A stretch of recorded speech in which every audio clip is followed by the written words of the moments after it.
Now we're going to get into a little bit of marketing or finding deals. So the 5 best ways to find deals.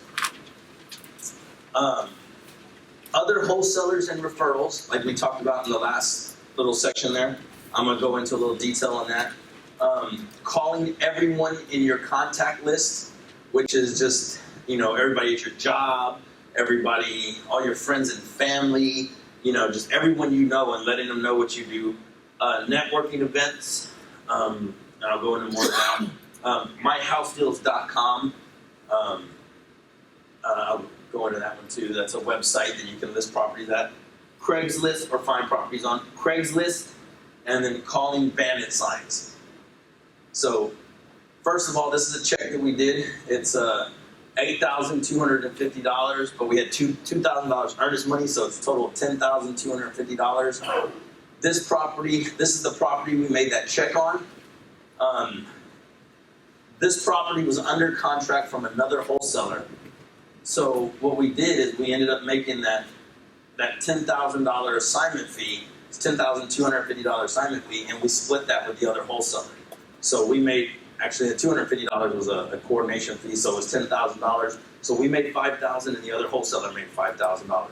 So that's a deal that was brought to us by somebody else, and we just had the buyers. So we made $5,000 for just marketing somebody's deal, and it worked out really good. Again, it was a nice little condo. I think it was like $350,000 or something like that over by the Galleria area. So other wholesalers' deals, if you have buyers and they have deals, or you have deals and they have buyers, work with them. Don't be afraid to share the money with somebody, because your fear of not having an abundance mentality and not wanting to share the money with somebody, or not wanting to deal with somebody because you want to make it all for yourself, you run the risk of not closing that deal at all. If this guy would have not came to us and just tried to do it on his own, he never would have sold this deal. And he would have made no money on it instead of making $5,000 from us selling it for him. Bandit signs. This, a little disclaimer with bandit signs. We are not saying to do bandit signs. We're not saying to not do bandit signs. It is totally a personal choice. I will go into some opinions of what I think about bandit signs and the way I use them, but it is totally up to you. This is a check we did off of a bandit sign. It's not real clear, but you can see we made $3,650 on this deal, plus $2,000 earnest money, so $5,650. This is the property that we did off of the bandit signs. The guy that saw this sign and called us, he was really a strange guy. He actually, he didn't want nobody coming over the house, so he didn't want realtors listed his house. He didn't want people walking through his house. For some period, he didn't even want anybody in his house. He didn't even want his neighbors to know he was selling. This is how strange the guy was. So whenever we took a buyer over there to look at the property, he was just like, okay, hang on, make sure my neighbors aren't outside. Hey, sneak them in real quick, take a look at the house, and then when you go outside, he's like, okay, get in your car, go away. You know what I mean? I don't want my neighbors asking me no questions. He didn't want his neighbors to know about anything he was doing. And I think he won the lottery or something, because he had bought a bigger house when he was trying to sell this, and he was moving into it. And he always had lottery tickets in his pocket. But he was always real weird. He's like, he didn't want his neighbors to know anything about what he was doing. So it was just really strange. I know we showed up there one day to show the property, and like his neighbor was outside, and he was like, okay, go, we gotta get out of here. So he ran people off real fast. But on bandit signs, you will get people like that just they just want out right now. For some reason, that's their last resort. They see the bandit sign, and it's a quick answer for them and a solution, and they will call, and then you can take care of that property. This is a bandit sign in the wild. I don't know if anybody else seen them. They're on the loose out there all the time. This one is not one of ours, but I like it. Telephone pole. You can see this one's on a telephone pole right here. You can put them on a telephone pole. You do run the risk of getting contacted by the bandit sign police or the sign, what's it called? Sign ordinance people. City ordinance people. Yeah, code enforcement. It is a form of littering to them. So you can put it on a telephone pole at your own risk. I have done that before. I put them on telephone poles. I put them on stakes. The way to get away with putting them on stakes is to put them behind the sidewalk because on the other side of the sidewalk is private property, on this side of the sidewalk is public property. I have never been hit by code enforcement. I have been sued by the Department of Transportation for $22,000. I did beat that case. My lawyer went after him off of freedom of business speech. And they just said, look, we gotta look like we're doing our jobs. Give us a $500 fine and turn in 50 other people doing bandit signs. So I went and got a list of. I went and gave them John's number. No, what I did is we gave them a list of all the carpet people and all the gyms and all the maid services. We didn't turn in any other home. We buy house guys, but we did turn in all the gyms and the personal trainers and the Molly maids and all that. And we gave them a list of 50 people and a $500 fine. Cost of doing business. If I do 100 bandit signs every week, over the course of a year, I make over $100,000 on 100 signs a week. So $500 and turning in 50 people was not a big deal to me, as long as they weren't house buying people. Just like.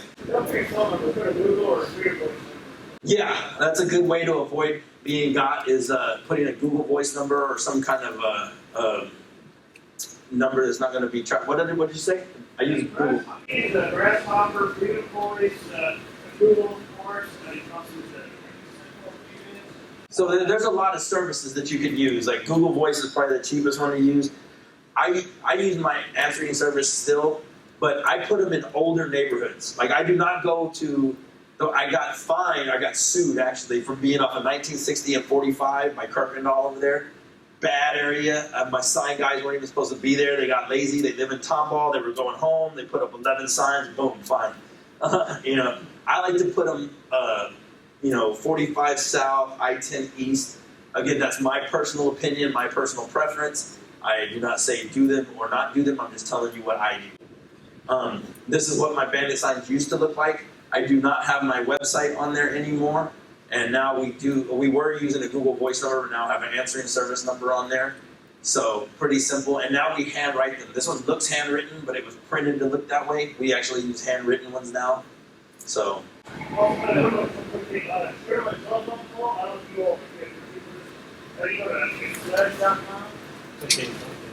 On the what? Oh, I use hammer staplers to hang ours, but the signstapler.com. Is that what you're talking about? It's a guy makes it. It's called Sledge or Sledge.com. And the whole at the end of it is a piece of metal. You take your roots, your shingle nails, pop it on there, pop it in the side band or something. Oh, really? Okay. I've heard of something similar called signstapler.com. This is I think it's Sledge or Sledge.com. The guy does a demo on his side with band. Okay, so check it, sledge.com or signstapler.com. They make it really fast, really easy. I like hammer staplers because you just hold the sign up and boom, boom, boom, it's up. We hold it, about that high. Sometimes I have George do them, so they're like way up there. Like he's like 7 feet tall. So, Craigslist is another good way of finding free leads. Again, I will tell you, free leads take more work and more time before you're going to get deals, as opposed to paid marketing. Paid marketing is going to bring you in the most leads the fastest, and you can scale it up. If you're doing 1,000 postcards and you want more leads, you can easily pay and have 5,000 postcards go out and bring you even more leads. With Craigslist and putting out bandit signs, they're kind of lower cost, but you got to go out there and put out more bandit signs. You got to put more ads on Craigslist. This is a deal we did off of Craigslist, made us $10,000 plus the $2,000 earnest money, so we made $12,000 on this deal. This is the house that we got off of Craigslist, and as you can see, this one we sold and made $10,000 because it had a pool. The pool brought us in an extra $3,000 easy. And a basketball court. So, this house right here was funny because the guy called us off of Craigslist and wanted to sell it to us.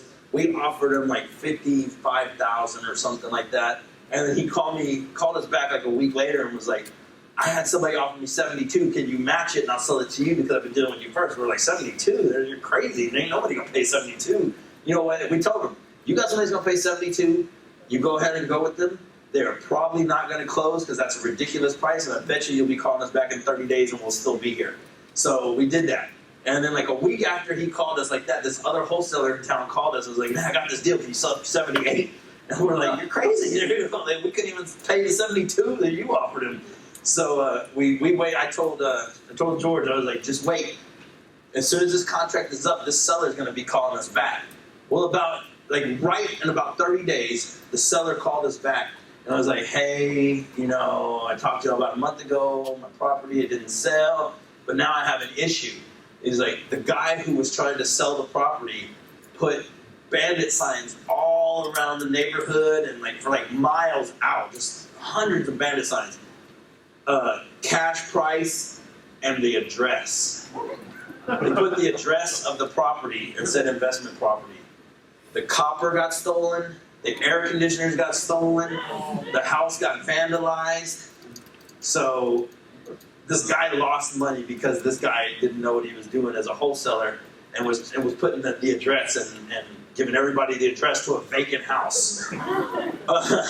So needless to say, the market changed and we had to offer less. The deal changed. So we got this for like $50,000 and we sold it for like $62,000. So we made the $12,000 on it.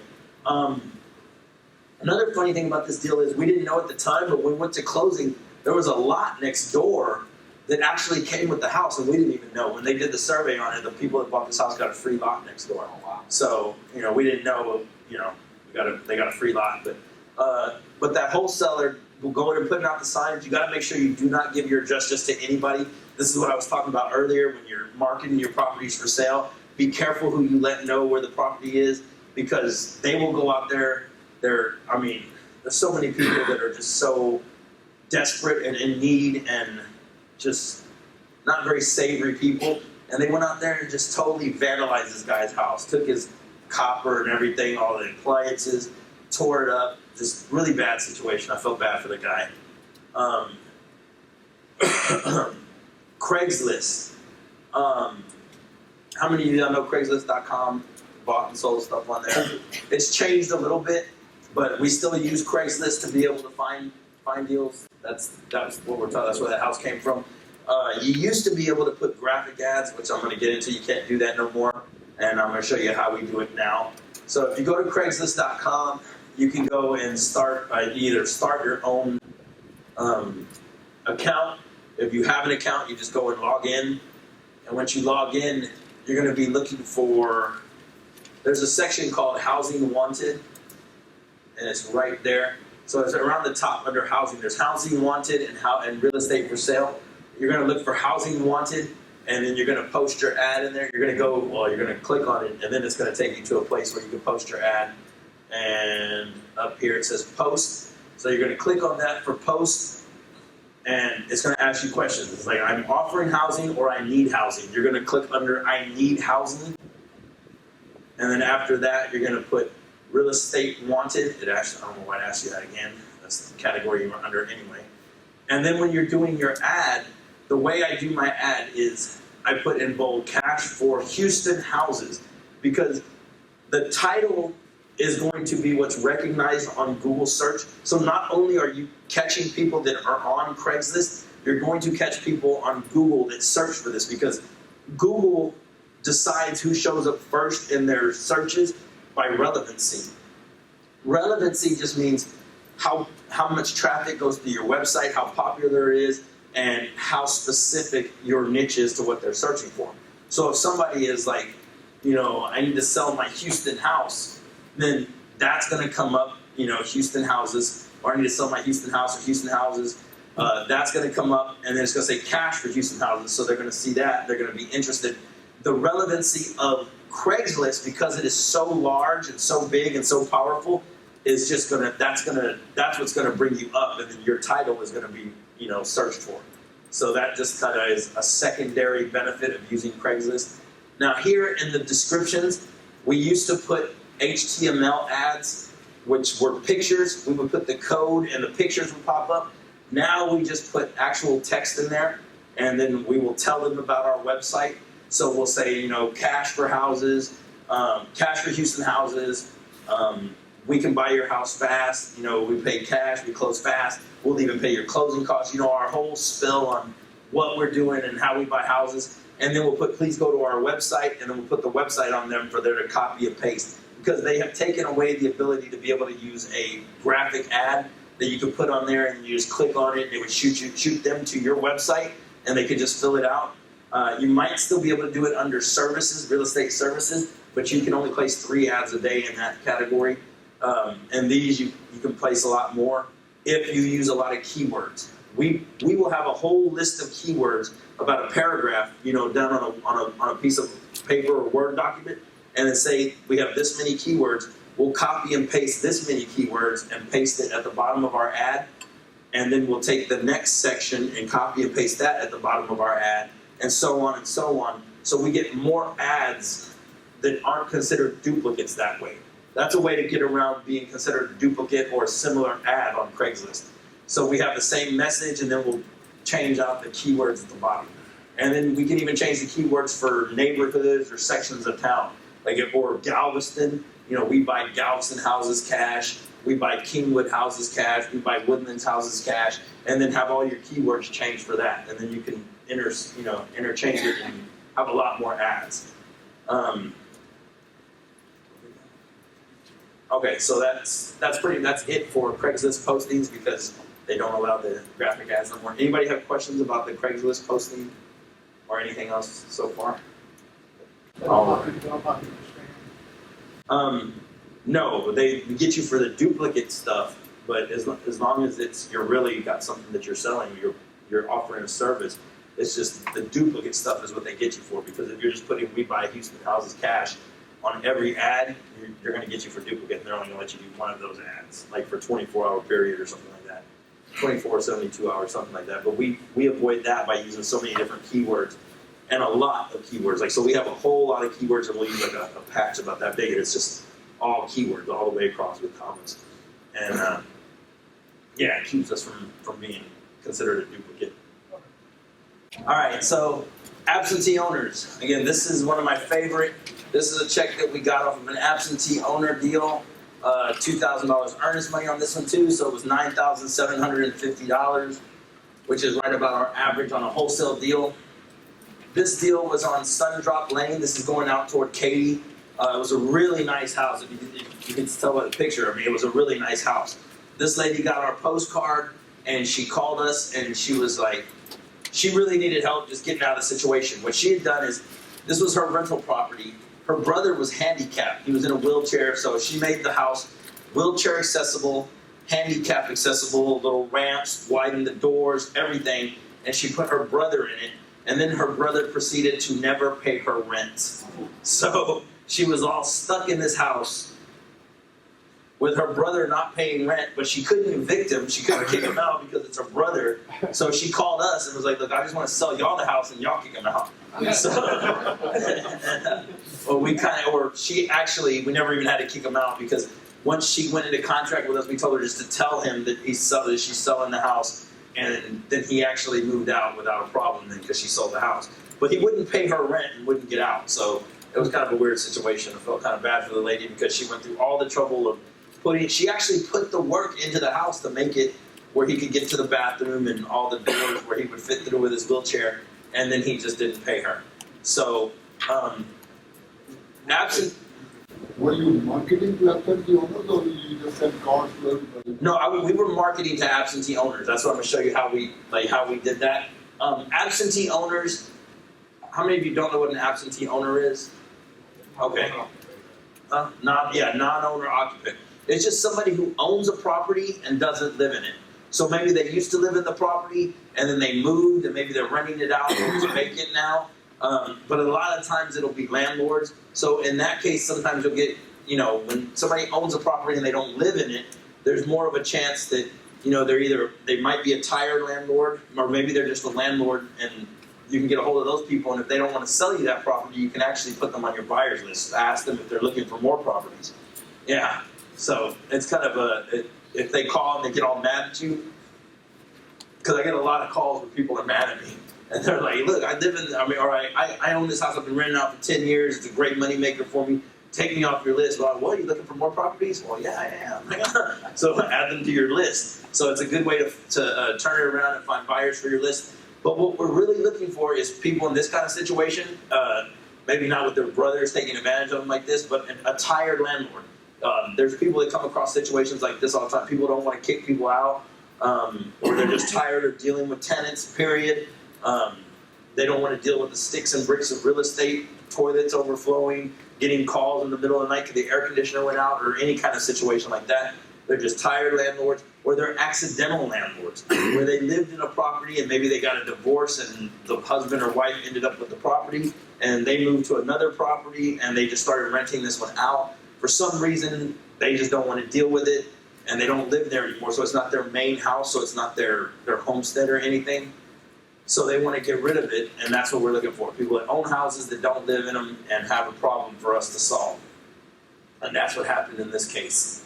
So, Stewart Title, if you are not a realtor, how many of y'all know Stewart Title is what realtors use most of the time? Are you a realtor too? Used to be? Okay. Yeah, realtors use Stewart Title all the time to check out the county appraisal district stuff. I think HAR is using a different service now, but Stewart, realtors have access to Stewart. So you can go on there and get all kind of tax information, other information about the property. We use this, we have realtors that are on our team. Like Tim's wife is a realtor. I have family members that are a realtor. I was a realtor myself. We have access to Stewart, so this is how we pull our list. So if you are not a realtor, become friends with a realtor, a investor-friendly realtor that can maybe help you pull a list, and they will use this service here, Stewart Title. So first of all, you're going to go to Stewart Title, and you're going to select the little box right here. This is Show Advanced Search Features, and all that does is, from this right here, there's only a few selections you can go through, or a few criteria. It'll just open up a whole bunch of criteria there. Is there a paid subscription for that, or do you have to be a realtor? You have to be a realtor for that. That's what I'm saying. You can be friends with a realtor, or if you're a realtor yourself, or find an investor-friendly realtor. And then when you select the box right there, it's going to open up all this other criteria down here. Really, the main criteria we're looking for is, I pick by zip codes, so I don't care about all the location and stuff. I care about the zip codes because I target by zip codes of what I'm looking for. So if I'm looking for 082 or 089, or you can put 3 zip codes in at a time, and sometimes I'll mix them up across town. Put 3 zip codes in, and then you're going to be looking for the land use codes. So if you're looking for single-family houses, you're going to look for residential improved code of 1001, which means there's an improvement on the property, but you're not going after vacant land. And there's also a section on there for looking for multifamily. So you can use this marketing this way to pull lists of multifamily units. So if you're looking for small apartment buildings and stuff like that, or apartments, you can use this to find the owners of the apartment building, so you can send them letters. And it's pretty much the same process. You're just going to send them a different type of marketing piece. So you just mix up your marketing piece. So you pick your code, which is either the residential improved, or you're looking for multifamily. There's a section in there for out-of-state owners only. I do not like to go for just out-of-state owners because there are so many opportunities with people also in-state that just don't live at the property, especially with the multifamily stuff. So I don't select that box. I leave that open. There's the zip codes. There's the actual land use code. I do not select that box right there. Out-of-state owners, only out-of-state owners. And there's the residential table value 1001. And there's also a section on there for the multifamily, like I said. So if you're looking for multifamily, you select that. If you're looking for residential properties, you're going to select the 1001. And then owner occupied. Then I am also looking for, when you drop down this menu, we're going to select no, because that just means no, that the owner is not occupying the property that we're going after. Yeah, I know David is out of town. Anyone else that's not in Houston? Okay, a few of you. Yes. Most MLS has these data, most of them, okay? So you just, like what AC was talking about, just work with the agent to get you this. Okay? They started to make this available, so yeah, just if you're not in Houston, then your interface will be a little bit different, right? Because every MLS is different, but the process of what you're looking for is the same. Cool? Okay, so in this case, this is what you're looking for, your land use code, your owner occupied, no. And then you're gonna go into deed date and sales date. The reason that we wanna put deed date and sales date is because we wanna make sure that there's some equity in the property. You don't wanna go after somebody who just bought a property last month because more than likely there's not any equity in that property. But if you're going after people who have owned the property, so the last sales date or last deed date has been more than 10 years ago, there's a chance that the property has gone up in value. So they own the property for more than 10 years, they don't live in it now. So they might be a tired landlord, they might be an accidental landlord. For whatever the reason, they own a house, they don't live in it, and they've owned it for more than 10 years, so there might be some equity. Those are just ways that you're going through trying to figure out who might want to sell you their property at a discount. And can sell you their property at a discount, because if they don't have any equity, they really don't have a choice of what they can do with it. On the land, I like to put 20,000 up to, hang on, let me go back to the sales date. So on the deed date and sales date, I do not put a year from or a month from. I put a month to and a date to, a year to. That way, I just put 95 in here, so it means from January 1995 and back is who I'm targeting in this search. And the same thing with the sales date. So I do sales date and deed date the exact same. I don't put a from date, I put a to date. So on both of these, I did the same date. I always do this whatever date I do and when I do the other. January 1995 and back. So up to January 1995 on both sections. In the land, I put up to 20,000 square feet because I do not want like a ranch. Like one time I got a piece of land, I had to go look at it, and I thought it was in an alright part of town, wasn't the best, but it was where there were some houses and some neighborhoods, and I get there and there's this huge piece of land with horses with saggy backs, and I'm like, dude, like, what is this? So I got a piece of like farmland in the middle of the city, and it was bad.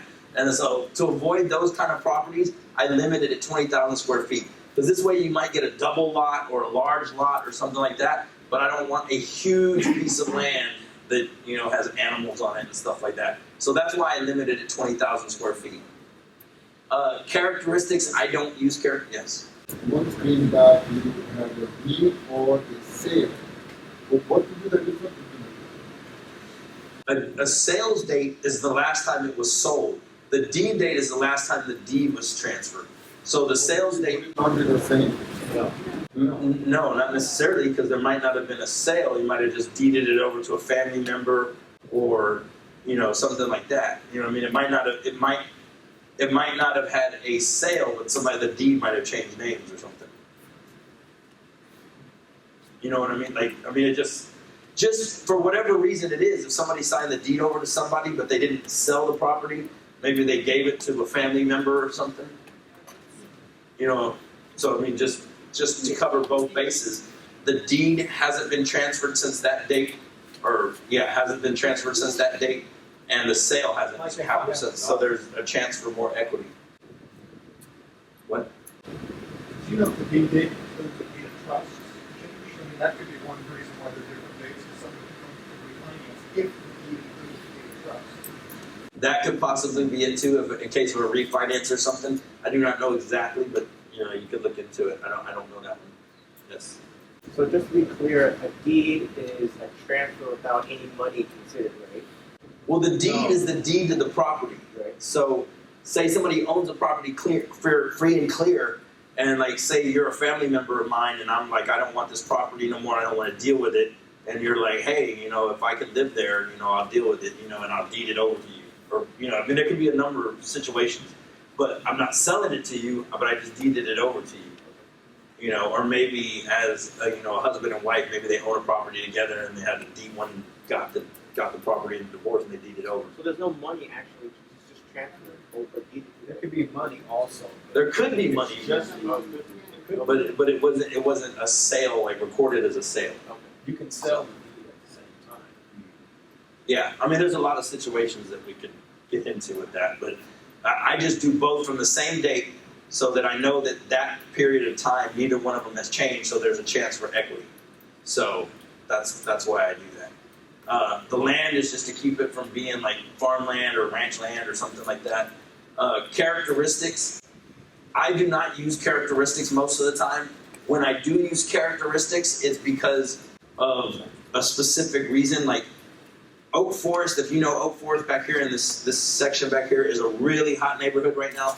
They're tearing down these older houses and they're building a lot of stuff, a lot of new construction. They're building these mansions that are like 3,000 to 5,000 square feet. Well, in 05 and 06, the big trend in that neighborhood was to buy the 2-bedroom, 1-bath houses and turn them and convert the garage into a master bed and bath, and then you would have a 3-bed, 2-bath house, and then it was selling for more on the market. So there was a lot of people doing that. So if I wanted to search for 2-bedroom, 1-bath houses and then go in and put the subdivision right here, say Oak Forest, that would be one reason I use characteristics. Like most of the time I do not put characteristics because I believe price cures all. If I can get a piece of a shed, like literally we just had a shed in a hood neighborhood, ghetto neighborhood that was worth pretty much nothing, and we were able to sell it because we got it so cheap. I've even sold a piece of land in a neighborhood that wasn't worth very much, and I offered $850 for the lot, and I think I got it for like $1,200, but I offered $850 because I knew I could sell it for like $3 or $4 grand. It was worth about 10 or 15 on the market. So what I did is I got it for $1,200, sold it for like $3,000, and the person who bought it from me put it on the market retail, and it took them a year to sell, but they sold it for like $15,000. So they made their money. They used their IRA, so they just tied up the money or put it in their IRA and made the money that way. So they just used their IRA money. But if I was going to sell it on the market, I wasn't going to hold on to it for that long. So if I could get something cheap enough, I know I can have a buyer for it. So I knew I got somebody that will buy it if I get it cheap enough. $3,000 for a piece of land that they sold for $15,000 in a year, and I got for $1,200, $1,250, and sold it in like a couple of days to them. So I made a few thousand and moved on, or less than 2,000 and moved on. But in this case, like if I wanted to go after 2-bedroom, 1-bath houses in a certain neighborhood that I know where they're converting them, and that's the niche that it's in, that's what I would use characteristics for. Any questions on that? So this is all that we're finding on absentee. Yeah, this is all about finding absentee owners. Like I'm looking for, like in this case, I would be looking for absentee owners that own 2-bedroom, 1-bath houses in a certain neighborhood. And then I can go after them because maybe somebody else isn't or whatever. But most of the time I'm just going after absentee owners and not caring about the beds and the baths. I just want somebody who owns a piece of property, has owned it for a certain amount of time, and does not live in it. There was a question over here. Okay, all right. So that's why I use characteristics. That would be really the only reason. Once I've gone through all my criteria and selected what I'm looking for, then I'm going to hit search. Once the search comes back, in this case I did a small search, only 14 came back, but most of the time it'll be like 600 to 1,500 or something like that if I'm doing 3 zip codes and all that stuff. So in that case, I did my search. Those are the records that came back. What I'm looking for on the information is it usually comes up with parcel ID and owner info, but all I want is property address. So I'll uncheck the parcel ID. I will check the property address, and I will check owner or leave owner info check. Those are the 2 pieces of information that I want because I want to mail to the owners of the property, and I want to know the property address. So once I download that, it's going to come in an Excel download. So once I have my Excel file, then I'll just go through the process of cleaning it up for duplicates and removing businesses from it because I don't want to mail to every estate, and I don't want to mail to every bank that owns a property, and I don't want to own to other investment companies that own properties because there's a less of a chance of me getting a hold of them like this way. Like I'm just going to mail them a postcard or a letter or something. I don't want to hit all the businesses, and I definitely don't want to hit people that own 20 properties. I don't want to hit them 20 times with the same postcard. And because everyone is like, oh, I saw your property at 123 Main Street, I'm interested in buying it, blah, blah, blah, blah. And then they're going to get, oh, I saw your property at 345 Main Street, and I'm interested in buying it, blah, blah, blah. You know what I mean? So I want to hit them with one postcard, and the rest will be removed. You know, that's why you're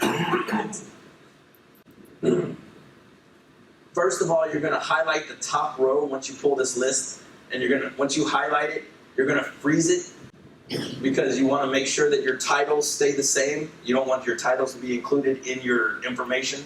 So you're going to freeze the top row, and that's how you're going to remove your duplicates and your businesses and everything.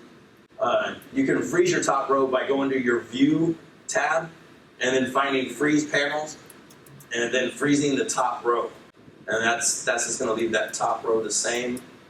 And then once you do that, then going to remove your duplicates, you're going to select your whole row of your mailing addresses. This is where you're going to remove your duplicates. So select your whole row of mailing addresses, and then once you highlight it, you're going to go to Remove Duplicates, which is under your Data tab, and Remove Duplicates. And then once the box pops up about Remove Duplicates, you're going to want to expand the selection so you cover the whole column. So when you cover the whole column, or when you expand through the whole column, it's going to look for all your duplicates in there, and then you're just going to hit Remove Duplicates. And in this case, it's going to bring up a little box and say all these columns. You want to unselect all the columns and only select back your mailing address. And then you're going to hit OK. And once you hit OK, it removed the duplicates. In this case, I did a small search, so it removed 20 duplicates and left 53 uniques. But those 53 uniques are the individuals that own properties in that neighborhood that don't live in them. And the 20s were, people that some of those 53 own multiple properties. So that's how it's divided in there. After you do that, you're going to want to go back to your Data tab, and you're going to want to select your B column, which is your owner's first name. This is how you're going to clean your businesses out of it. So once you select that B column with the owner's first name, you're going to want to sort it from A to Z, from the first name, sorting A to Z. So once you do A to Z, and then you select it and you hit sort A to Z, you're going to want to expand your selection again so it goes through the whole column and hit sort. And then once you do that, it's going to be A through Z. Once you go all the way down to your last names that end with Z or whatever it happens to end with on that column, then you'll start seeing that the first names ended, because you're going to have Federal Home Loan Mortgage Company, you're going to have some other company, Inc., Funding Corp., all these, and then some estates in there. So these are businesses. These are not individual owners that you're going to want to contact. You're going to want to get rid of all these people. Like, you may say that you want to hit some of the estates. There's another way to hit estates, like doing probate lists and stuff like that. In this situation, you're not going to want to hit these because you're really wanting to deal with individual owners who own properties but don't live in them. So you want to cut out all of these people. So for the list, your final step is going to be upload.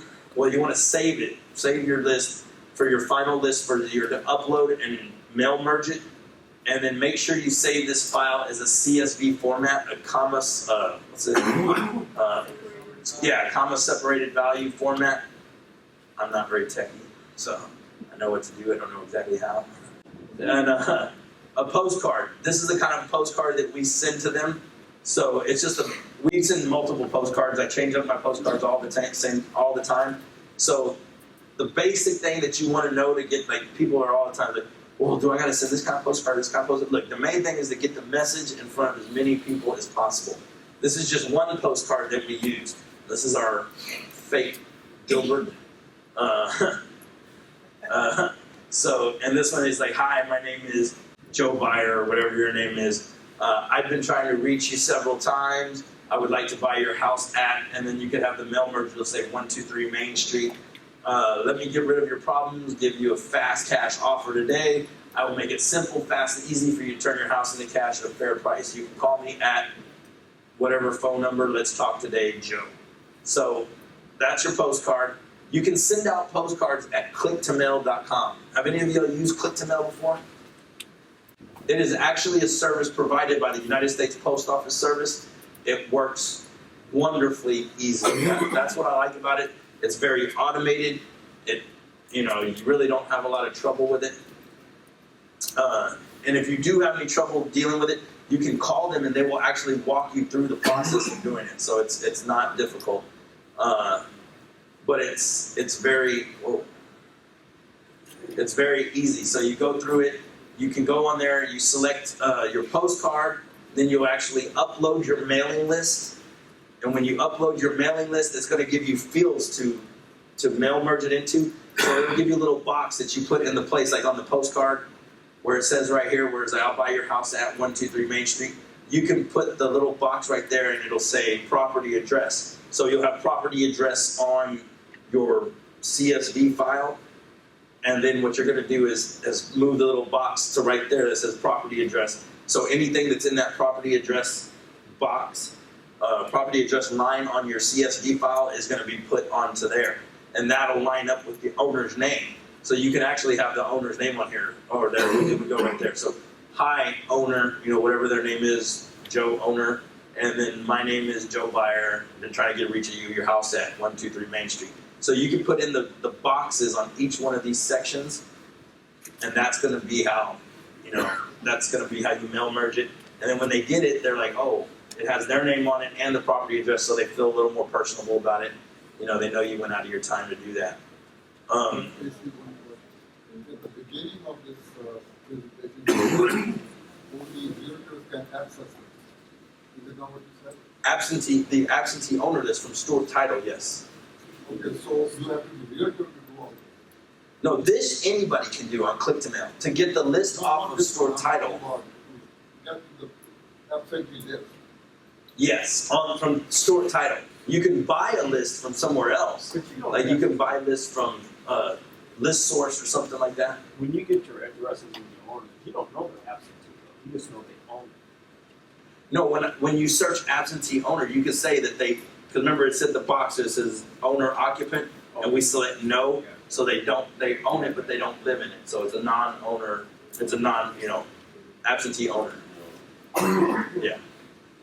How effective is this marketing for their enterprise? Absentee owners? Yeah. It's one of the best that I've seen and that I use for returns. Now you got to remember, whenever you're doing any kind of marketing, 70% of your marketing is going to be people that call you and don't want to deal with you, that are not motivated sellers. You know what I mean? So 30% is who you're going to deal with.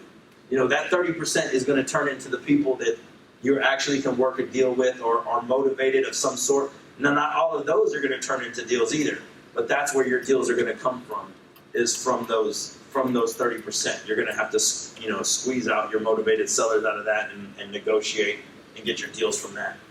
Y'all use a VA for that? For pulling the list, That's the fund. Answering fund.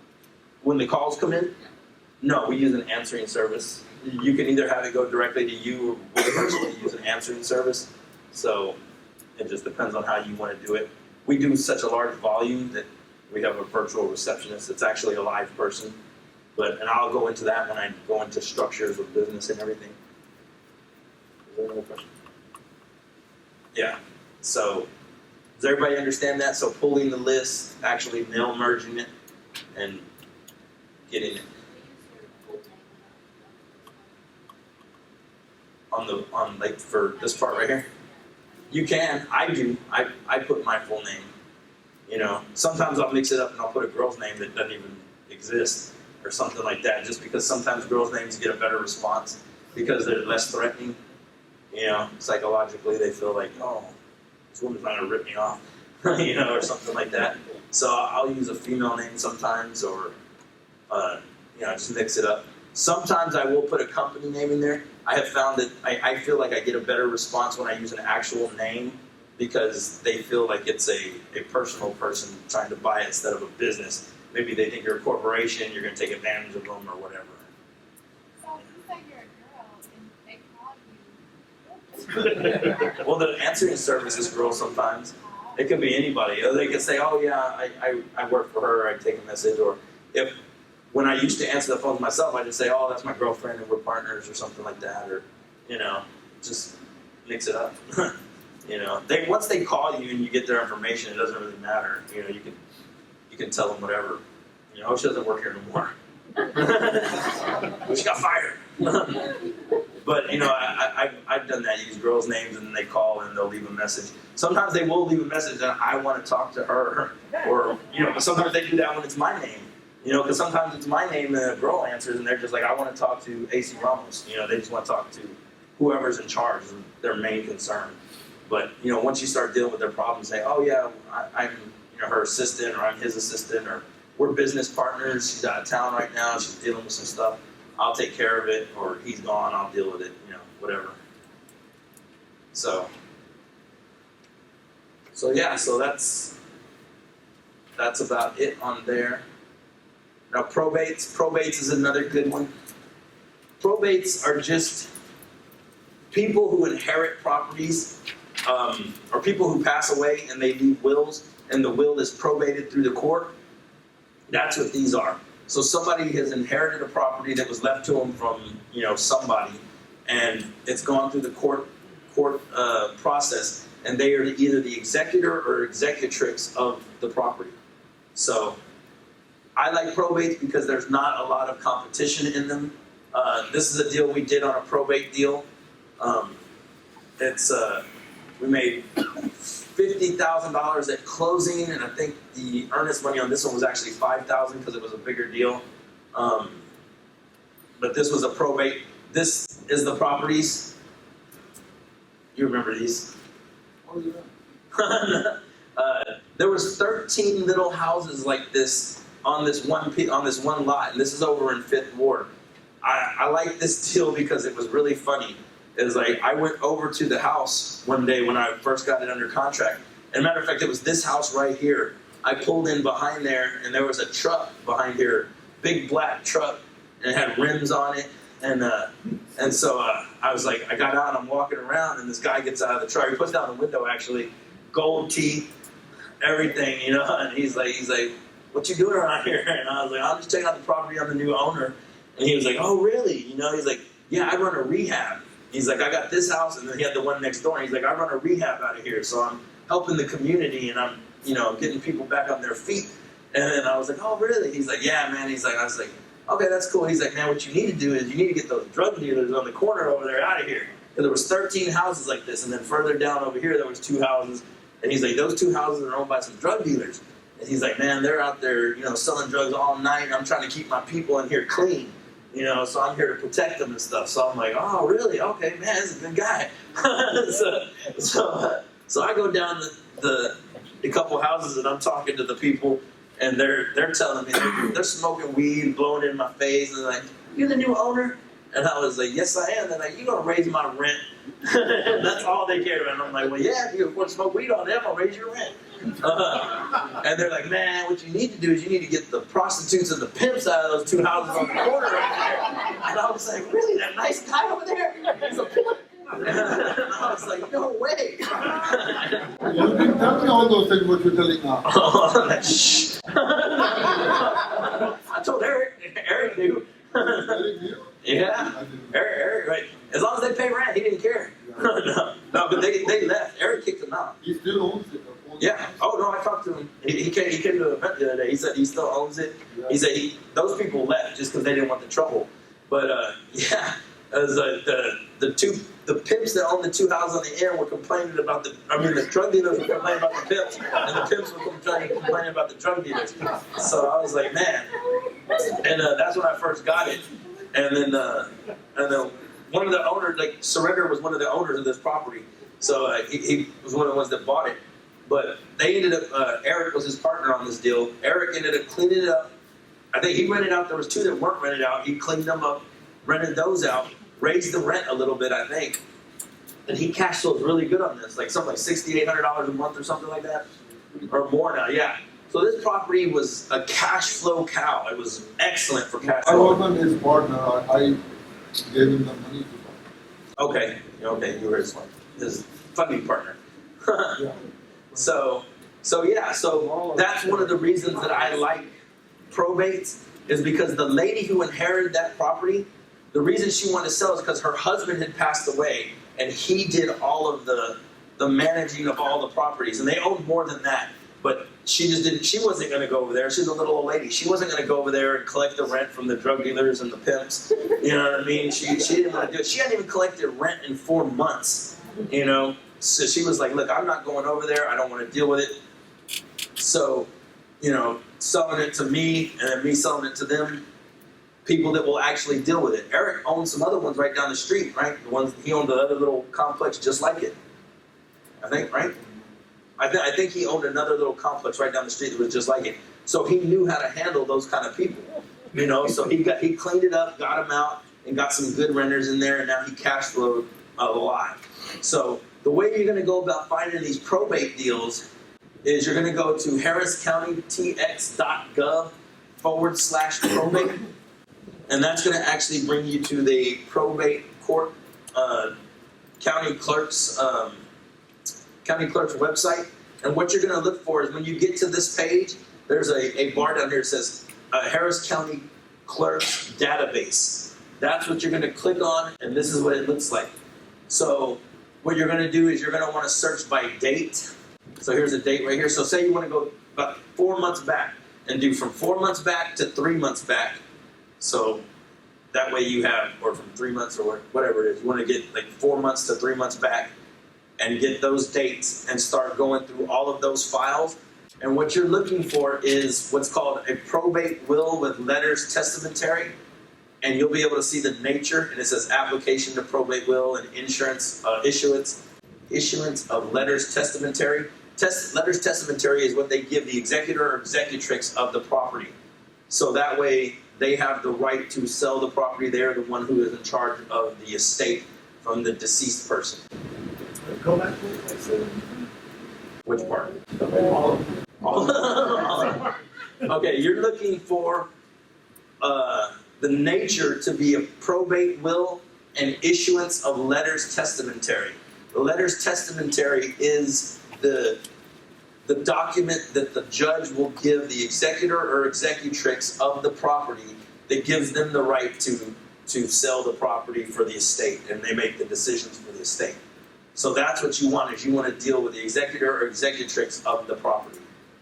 So that's the type of property you're looking for. Now, once you have determined that this is the type of property you're looking for, you go into you open the case file, because you just click on the case file number. Go into the case file. You're going to find this is the estate of Mary Catherine Griffin, deceased. So you're going to take her name, and this is her name right here. So this is the deceased person, and this is the applicant or the executor or executrix. Then you're going to want to take that deceased person's name and go to hcat.org, in our case, our county appraisal district, and search the name. When I searched this name, I found Mary C. Griffin. So I'm guessing Mary Cathy Griffin, or Catherine Griffin. Mary Catherine Griffin. And she owns a property on Stillbrook Drive, which, if you notice right here, where is that? Oh no, it wasn't on there. So she owns a property on Stillbrook Drive. So I know she owns property. She's deceased. So what I'm going to do now is I'm going to send a letter to that executor or executrix of the property, because I know that the deceased person owns a piece of property. I know they are in charge of the estate.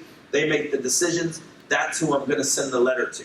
So what I do is, in a CSV format, I have a CSV format Excel form opened up, and I keep the case number, the case type, which is probate will, letters testamentary, the personal rep, which is the person who is the executor or executrix who I'm sending the letter to, the rep's address, which will be on that file, like back here when it says their name and there's their address. So that's who I'm sending it to. So that's the rep address and rep city and state and zip code and everything. And then I have the deceased person's name, the property address, city, state, zip code, everything like that. So I keep this all in a CSV format, and then I have a letter that I have generated already. I upload that into Click to Mail. So I will have my letter uploaded into Click to Mail, and here it says Dear, and it's blank, just the way you do with the postcards, and you fill in the mail merge, I'm going to put that that's where the person's name is going to go, the personal rep, the executor or executrix. So it'll say dear so-and-so, whatever the executor or executrix name is. And then I put in the boxes house located at property address right there in the county of whatever it is. I'm looking for a house in that area, blah, blah, blah, offering condolences. You got to be very gentle when dealing with the probates. Then I go through my letter options and I'm sending them a letter. In this case, I want to send a letter instead of a postcard. It's a little more personal. And you can do the, pretty much the same process as you do with the postcards. You're just doing it with letters. So it's pretty much the same thing. That's all you're going to do is go through click to mail and set up your order. Yes.